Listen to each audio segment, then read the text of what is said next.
এই মুহূর্তের বড় খবর, মর্মাহত ঘটনা তেলিয়ামুড়ায়। সোমবার 7 সকালে বিদ্যুৎস্পৃষ্ট হয়ে প্রাণ গেল এক 50 ঊর্ধ্ব জুম চাষে।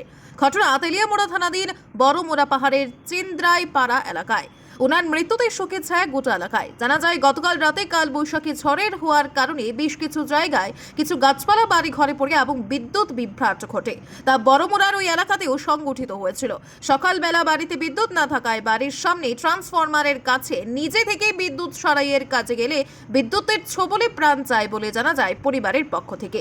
সঙ্গে সঙ্গে এলাকার লোক চিৎকার চেঁচামেচিতে বাড়ির সবাই দৌড়ে আসা এবং দমকল কর্মীদের খবর দিলে তারা বিদ্যুতের ছোবলে আক্রান্ত জুম চাষী অবিরত রূপিনীকে তেলিয়ামুড়া মহকুমা হাসপাতালে নিয়ে আসে। সেখানে আসলে কর্তব্যরত চিকিৎসক ওনাকে মৃত বলে ঘোষণা করে পরবর্তী সময়ে ময়না তদন্তের পর পরিবারের হাতে মৃতদেহ তুলে দেওয়া হয়। তার মৃত্যুতে শোকের ছায়া গোটা এলাকায়। কি ছিল কারেন্ট শর্ট খায়। কেমনে হয়েছে এবং কোন জায়গা হয়েছে এটা?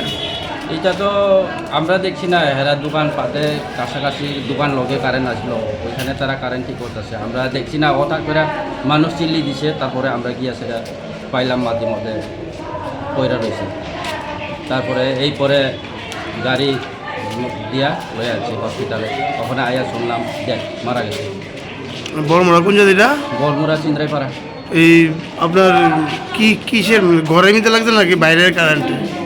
এটা রাত্রে তুফান যে আইছে, এটা কারেন্ট মারে ওই গাছ টাছ ভাঙছে পড়ছে, আর কারেন্ট নাই বাড়িতে। এরা মনে গরমে কারেন্ট মনে ঠিক করতেছে, কোন জায়গা ঠিক করে জানে সব পড়ছে। আমরা পাইলাম দোকানে ট্রান্সফরমার লোকে পাইলাম। কি মনে ট্রান্সফরমার লাগিয়ে হয়েছে নাকি এমনি অন্য কোনো কারেন্টের? এমনি তো তারা এখানে তো ট্রান্সফরমার কাছে তো তারা আছে, ট্রান্সফরমার নিচে পড়তেছে, মানে তারপরে বুঝা দিলাম ট্রান্সফরমার মধ্যেই মনে তারা টাচিং করছে।